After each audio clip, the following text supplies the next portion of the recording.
Hello friends and enemies, welcome to or back to Romancelandia Monthly, where I run you through the things that I saw that happened this month in the romance space. I'm going to recommend deep breaths for everyone involved in the romance community because I feel like our marathons have continued. I have hoped and prayed for a quiet month, so I guess I'm just hoping September is pure chaos. Pure chaos. Why not? Why not? Because, you know, we don't stop. And I have a lot of thoughts, a lot of things to talk about. So we're going to dive directly into it. Okay, real quick, y'all. I wanted to let you know that the deadline to book for the Trova Trip to Costa Rica with me and Bethany over at Beautifully Bookish Bethany is approaching. The deadline is October 7th, and we have a special sale going on this weekend for anyone who's interested. It's $100 off the trip with the code 2026 booked, but it's only valid for the first 6 people and through September 5th. So if you're thinking about going and you needed a little extra discount, here it is for you. Go ahead and check that link out down below. If you're interested, if you have any questions, let me know in the comments. The first thing that happened right after I filmed Romancelandia last month is that Lenny Kaufman and another artist whose name I cannot remember now, and I did not write down. Anyways, Lenny Kaufman has a whole pinned post now on her Instagram called Scammers, because she's dealing a lot with scammers. But an artist named ABZ Illustration was directly tracing Lenny's images, literally. If you layer these two covers I'm going to put up here, From Paris with Love and this illustration, they are near identical. Yes, they're flipped, but they are near identical. Like, literally, they were just flipped. Lenny has a great breakdown in her stories highlights in the Scammer. It's in the beginning part where she really like lays the art over and talks through it. Obviously, I'll put up some covers from other ones here for you as we talk about it, because I have a handful that I've grabbed. Obviously, like, artists use reference images, so sometimes you're going to get a similar pose. But this is beyond a similar pose. This is flat out traced and sold by others as if, you know, this person fully drew this art. I continue to be amazed at how bold some people are with this. I truly, like, wish the best for Lenny. I love some of her covers. Some of them aren't for me, and that's okay. But, like, Lenny's not the end-all be-all of illustrated romance covers, you know? Like, you could develop your own style and do this. And choosing to trace someone like Lenny, who has, like, a pretty prolific back catalog and, like, is well-known for how her stuff looks, and then, like, literally having identical faces, bold. Very bold. So some authors have recently learned, obviously, these covers were traced. They're working to change their covers. It's going to take time. Don't, you know, judge them too harshly when it comes to that, because I don't know that there's much they can do at this point. But absolutely banana pants to see people stealing from Lenny Kaufman, who I feel like is a very identifiable artist. And, like, yes, illustration styles have overlap, but this is, like, even looking at the inspired art, I was like, this looks too much like Lenny's art. Like, you know, we're past inspired or similar reference photos. We're at, like, you copied this. So yeah, that was fun. That was a fun little surprise. I do believe that person, they have apologized. Take that for what you will. I kind of am just side-eyeing them, because to me it was a thing of, I can make money doing this and who cares? When the reality is they're just hurting their own reputation and also these authors that they're charging money for covers. So that's just my opinion. Okay, this next one, I'm going to give you content warnings when needed this month, as I always try to do, but this is a hard one. This is an intense one. I want to give a quick content note for medical sexual assault, and also an author threatening a reader, basically, or authors making threats towards readers, we'll call it. I don't quite know how to content note that one, like, to give you the heads up, but we gotta talk about Miranda Grant and the embarrassment of the dark romance community right now. Again, when I come and do this, I read dark romance, I dabble in it. I struggle to find books I want to read these days, because I think this is a reflection of why, which we'll talk about, but this author, Miranda Grant, and apparently this is not her first rodeo, has a book coming out called Keeping Her Under. The book is being marketed as a dark romance. I do believe this book is erotic horror, not dark romance. But, you know, we want to make the money of a romance label, and anyways, let's talk about what's in this book. This is where I want to, like, note there is rape, a discussion about to happen. This book features a doctor that gets permission from the heroine who has tried to off herself and is put into a medically induced coma because of what she did or whatever. Through her eyes gave him permission to sexually assault her while she was in a coma. Her eyes. The authors, like, she gave her consent. That is not consent. This is not a romance. And I want to just say, like, this is also this author's not, like, this is not this author's first rodeo when it comes to, like, things in their book that are very questionable. One of her books features a very graphic child sexual assault scene, apparently. And I was just like, what? Again, to me, this is the conversation I think that has to happen, which is we're pushing dark romance as a label for things that are not a dark romance. Then, because of this, someone posted, I don't know if it was about one of Miranda's books, I think. Someone posted a thing being like, I'm really disgusted at this, blah, blah, blah, blah. I'm still healing from my trauma. And, like, Miranda's defense is always that she thinks everyone deserves to be on page, which, agreed. People do deserve to be on page. People deserve to see themselves, their traumas, all these things reflected back. But there are ways to do that don't feel like you're verging on erotic horror in a dark romance book. And that's not what this is doing. But Vivian Murdoch, who I am going to name because she said this in a thread that I will put up here. Basically said, let's dedicate some stuff to this person who is offended and upset about the content in Miranda's books and in some of these dark romance books. Let's dedicate it in her honor. Why is the romance community out here acting like Matt Shaw, who dedicated a book to a booktuber who called out his books being gross? I just don't know how this is appropriate. I don't understand thinking that that's like a cutesy, haha, oh, there's some of us are planning to dedicate a scene in her honor. That's gross. That is inappropriate and gross. Absolutely not. Do not, catch yourself on my do not read ever shelf. Not that I was going to read your books anyways, probably. They probably would have never come across my feed, but I would damn sure will make sure I don't read them and anyone who follows me knows not to read them. So that's what I got for Vivian, because what is wrong with you? This is the piece I want to say with the dark romance community and dark romance as a genre and things like that. This is my opinion. We can argue in the comments. I am so tired of having to defend dark romance. And the defense of dark romance comes at the cost of, like, having to spill your traumas to some people, you know? I feel like people need, like, justifications for liking it or enjoying it. But I also think there's this thing where authors right now feel like they have to force the boundaries of dark romance past the point of what could be a romance, technically, and should technically be an erotic horror. But instead, they want to label it as a romance, sell it as a romance, because they want our money. But when they get called out on the bad behavior or the questionable content, they're just like, but it's dark romance. That's their defense. But that is not a defense. And I think at the end of the day, it's creating a bad environment in that space. And I think these authors are also in some ways a reflection of certain dark romance readers. Not all. Again, I am one of y'all. I do read darker romances, but I think it's a reflection of certain segments of dark romance readers that honestly also probably should be reading erotic horror. I think that would be more up their alley, but instead they're reading these dark romances and are just like more, push the line. And again, I don't think we're taking the context of the aspirationalness of a romance into the context of these books, personally. That is my vibe. Again, I've struggled in the last few years to find dark romances I want to read because I think, again, a lot of them are pushing the line in a way I don't want to see, I'm not interested in.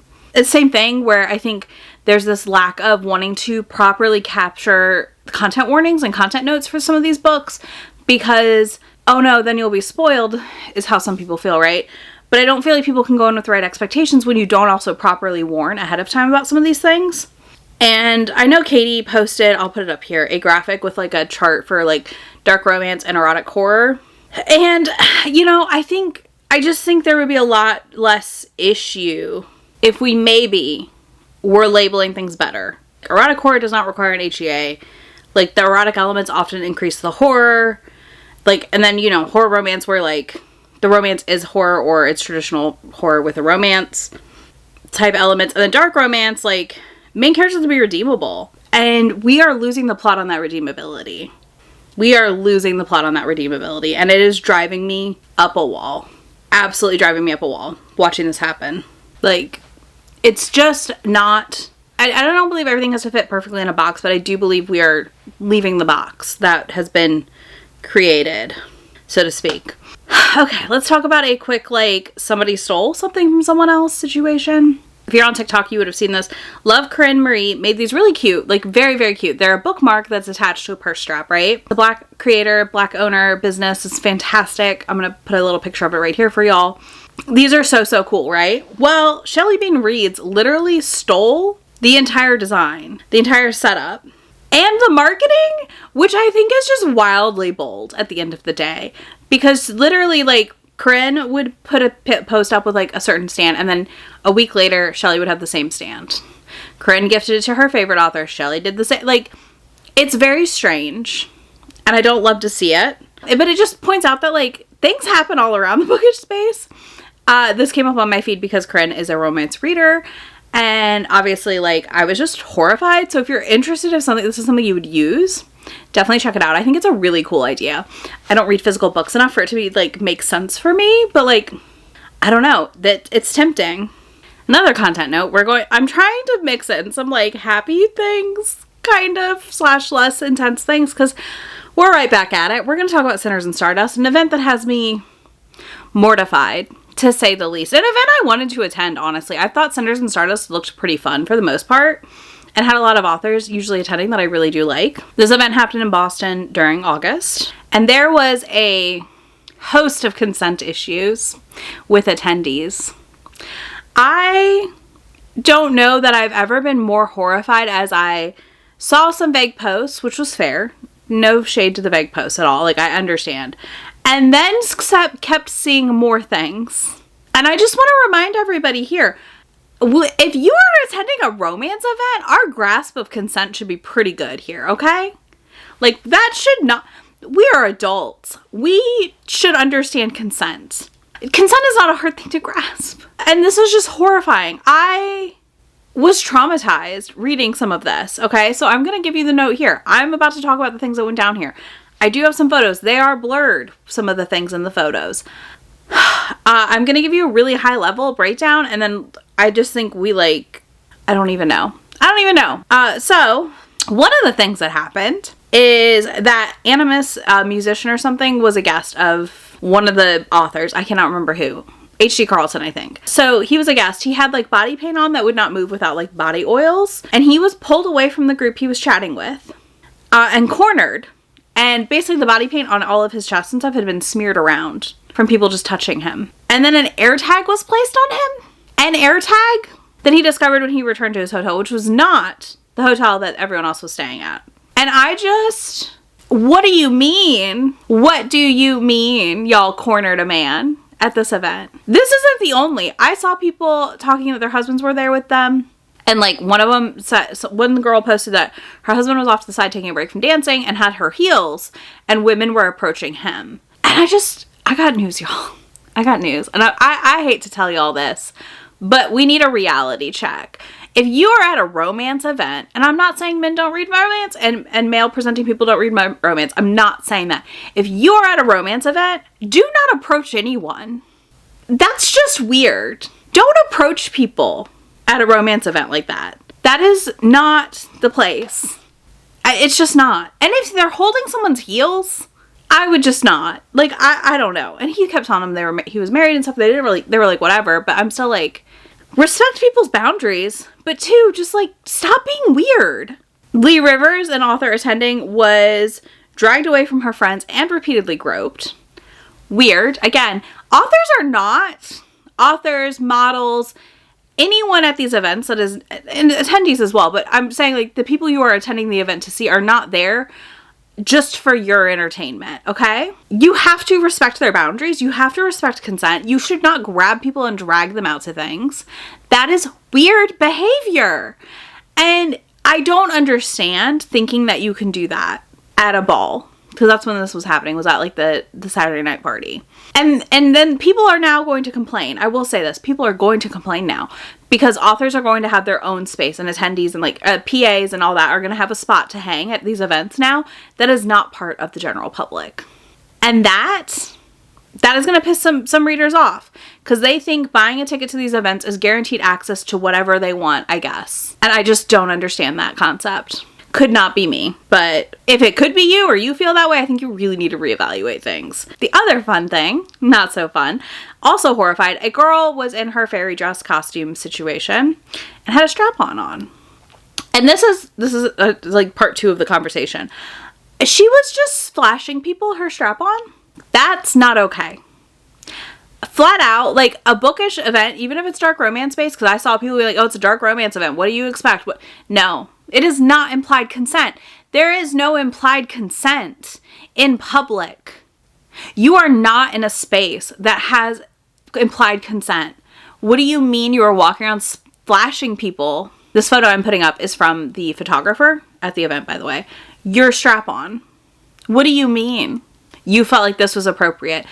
A bookish event is not your place to have your kink play at. That is inappropriate. No one there is consenting to this. 2, to me, it just says you bought this for the event and you're not actually in any way part of those sort of things, because I don't know anyone that would act like this. Flat out, I don't. So you just want to play at it at an event where you get to make a lot of people uncomfortable because you're just whipping out a plastic pickle, I think Britt called it on TikTok. I don't know if I can say that word on YouTube or not, but you're just whipping it out. And I don't even know. I literally did not have words when this started coming out. I was horrified. And that same note, I think it was the strap, I'm not positive. Another girl was pictured in the lobby slobbing on it, so to speak. Y'all, stop it.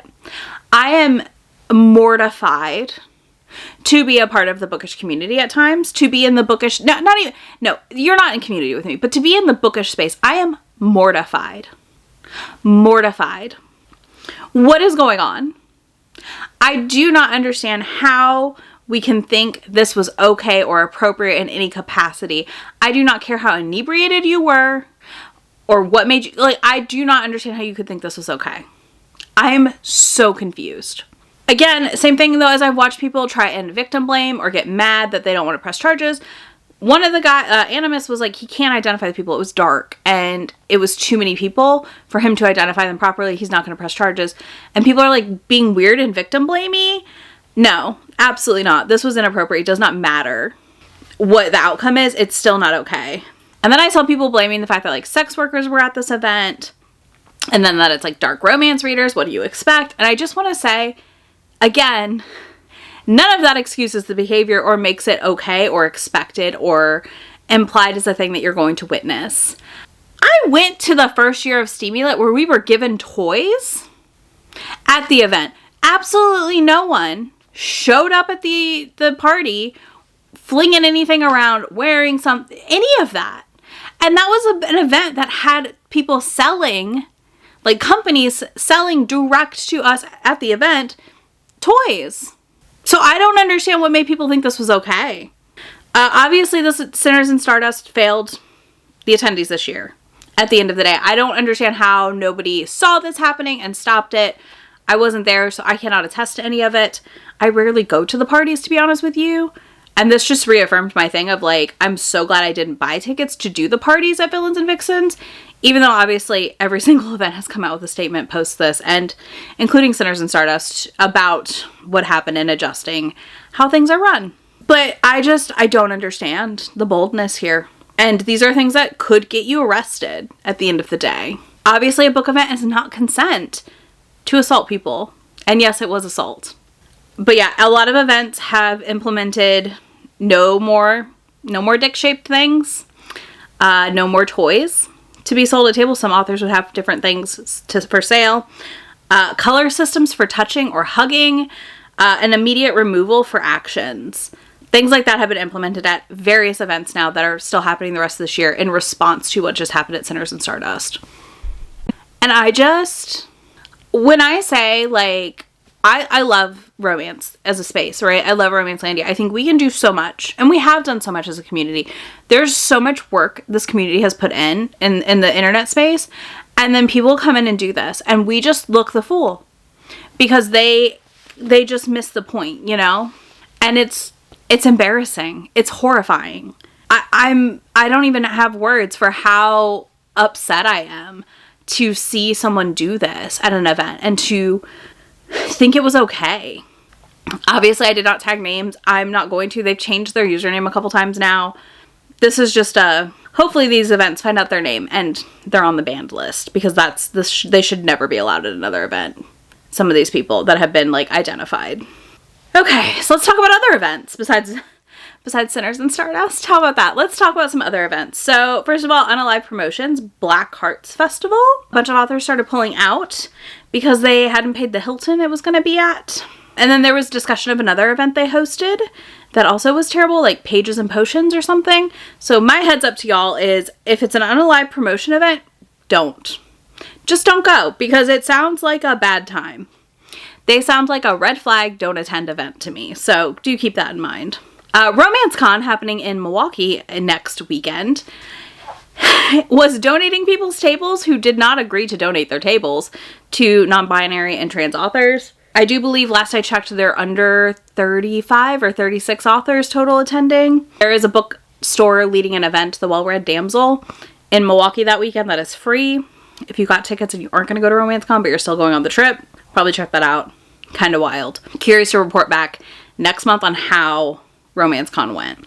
Then we have Once Upon a Con, which I'm only going to touch on because I didn't even realize it was bookish, because the first people I saw talking about this event were cosplayers.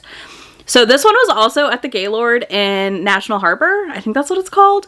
Either way, it's a new Apolycon hotel. And if you recall, Apolycon was a mess this year as well. Well, guess what? This was also a mess because these organizers didn't pay for rooms for volunteers and panelists like they were supposed to. And people were given, like, doubloons to redeem in the vendor hall that they basically couldn't redeem. It was a disaster. Like, an absolute disaster.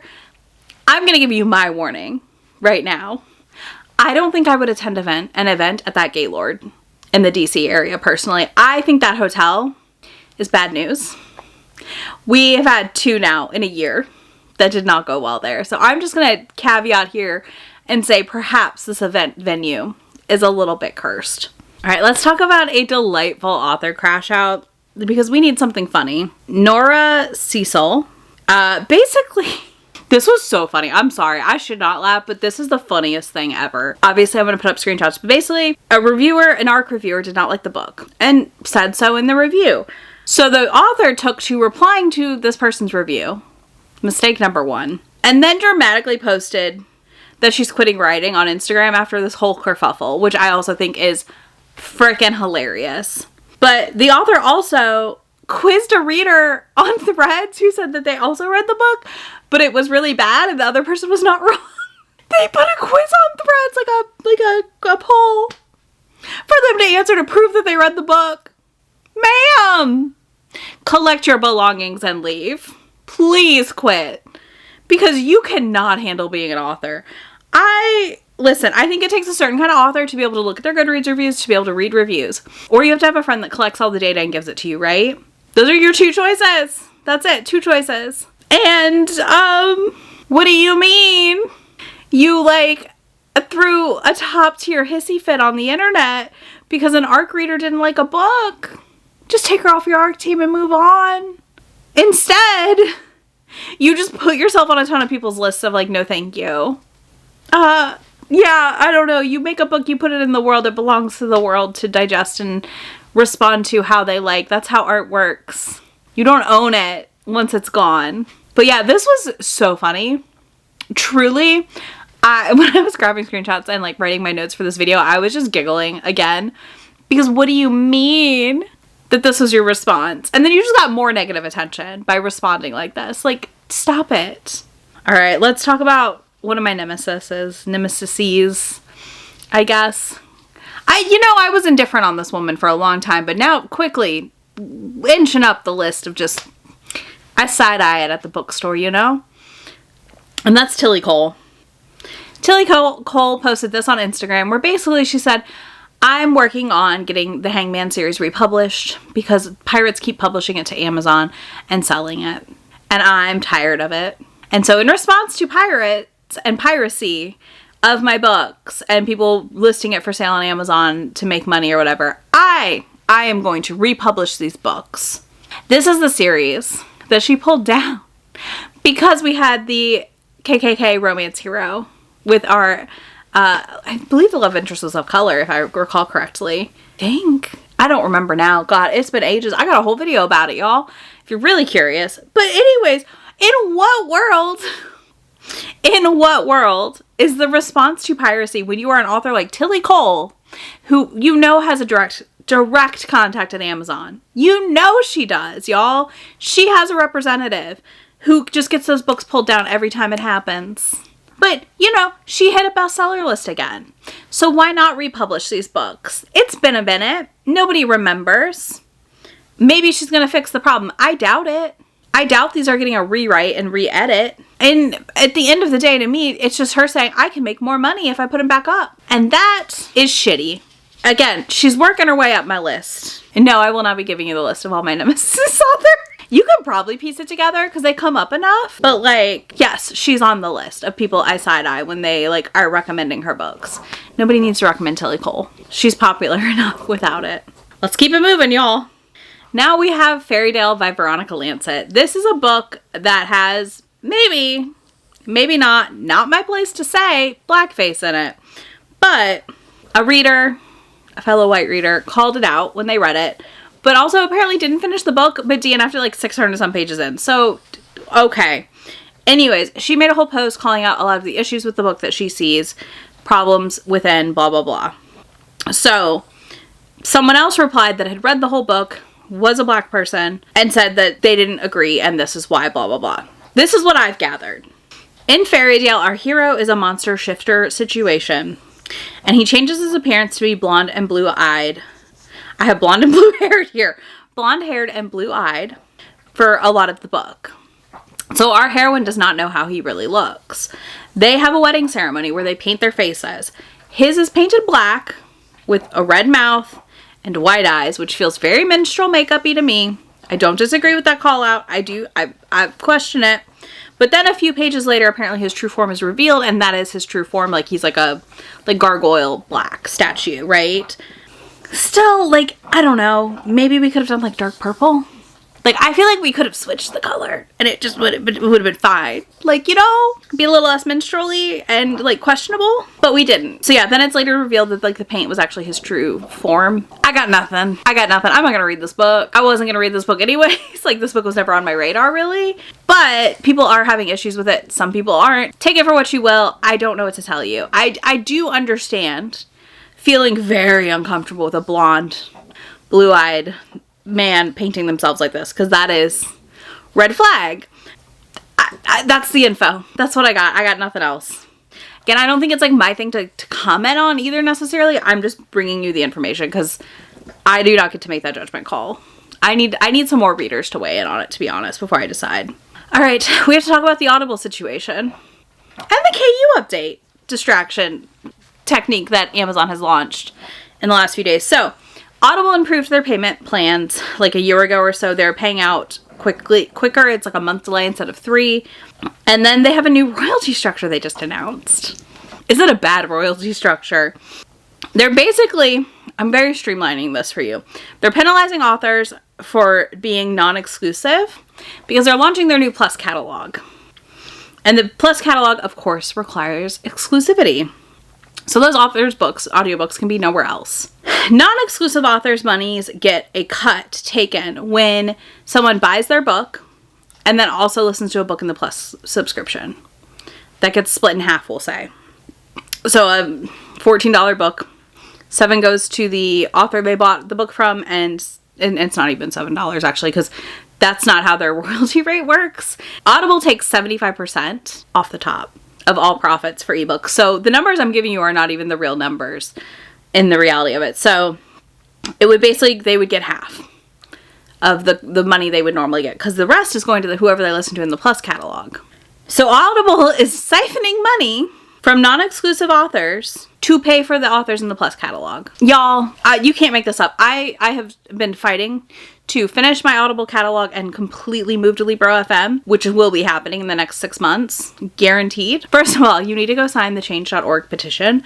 This is being led by someone who has access to Audible executives. But 2, pivot your audiobook listening away from Audible as much as you can. I know we get exclusives there sometimes, and that's the only choice. I understand. But if you can, make the switch to Libro FM, y'all. Please. Or buying direct and using BookFunnel. It's really, really, really, really important that we do what we can to make sure Audible does not become a conglomerate and the only place we can get audiobooks. So, what is the Kindle Unlimited distraction they launched? Well, little birdies are floating around that they're not fully announcing this, but authors are sharing it. Kindle Unlimited authors are going to be able to sell their books to libraries now. So that part of the exclusivity deal with Amazon Kindle Unlimited placement is going away, which I think is fantastic news. I think it's a step in the right direction. I think it would be smart for them to do the same thing with Audible exclusives, personally.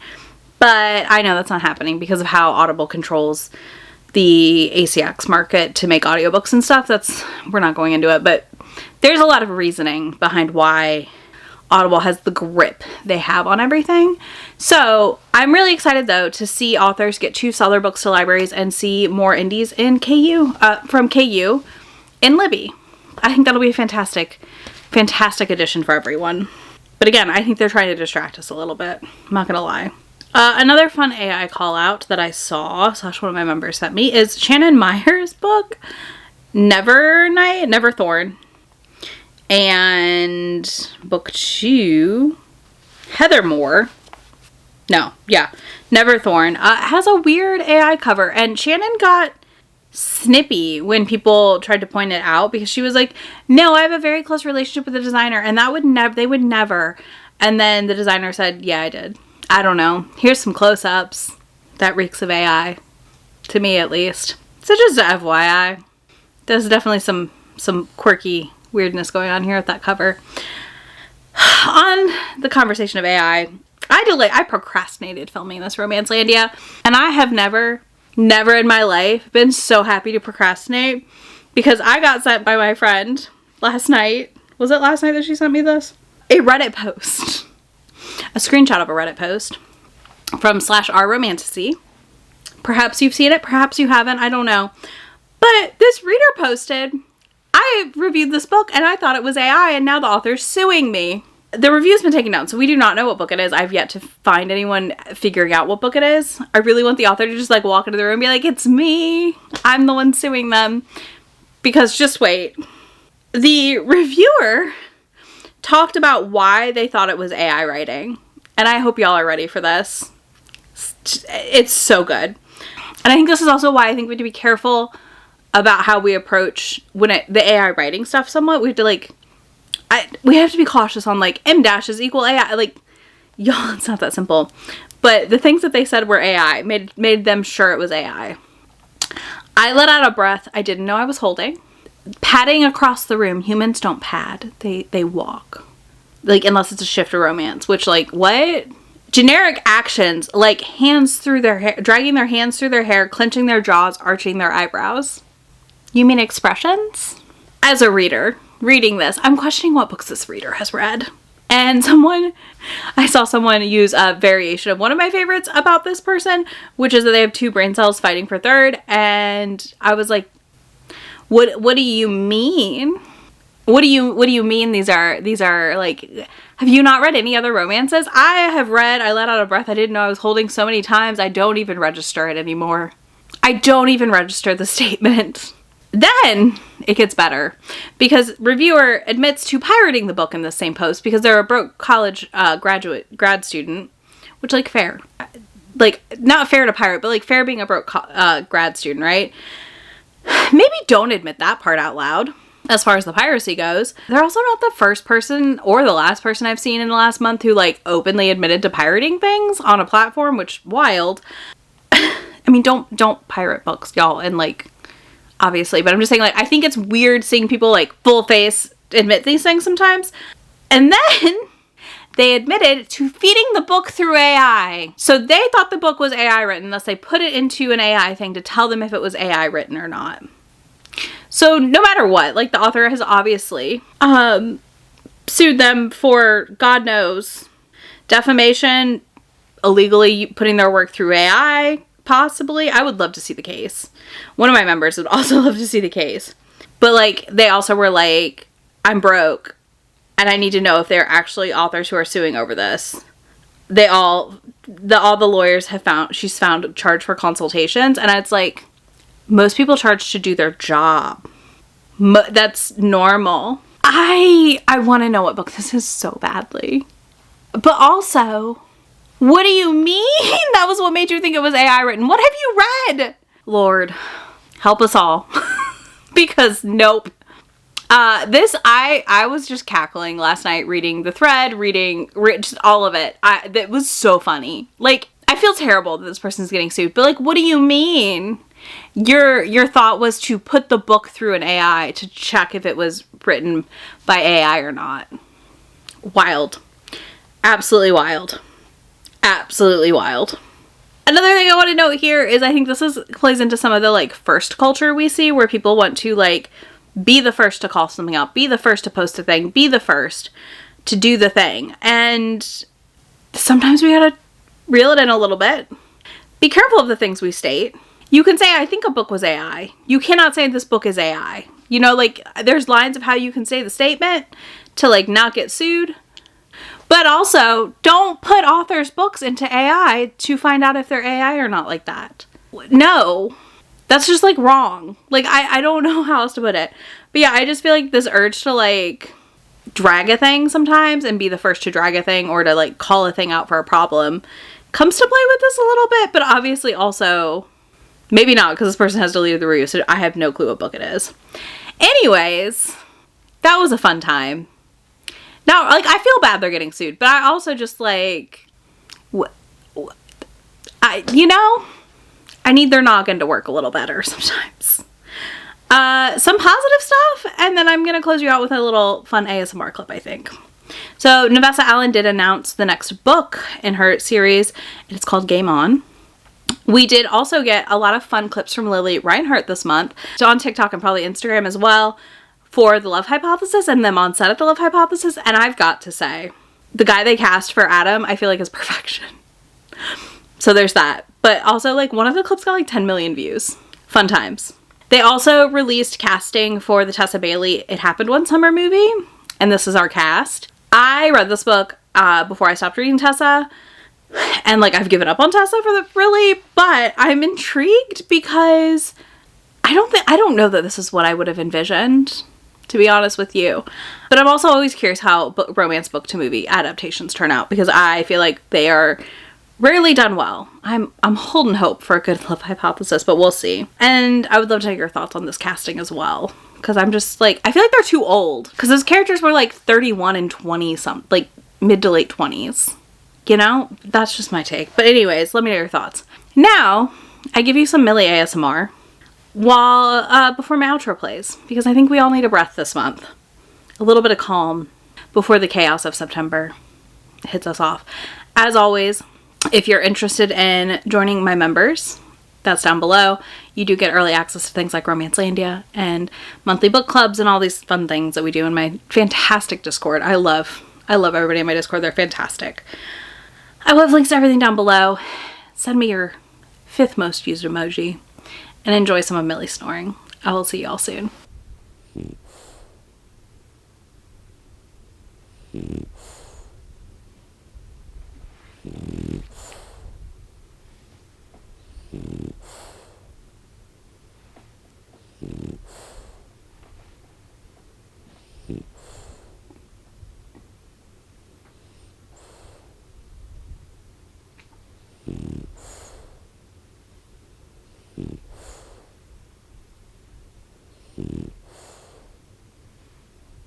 About to leave, already packing, come with me, I'm not really asking, we'll get away to a place where we don't know, about to see the world in action, what we can be, life with no distractions, we'll get away, this is what we will.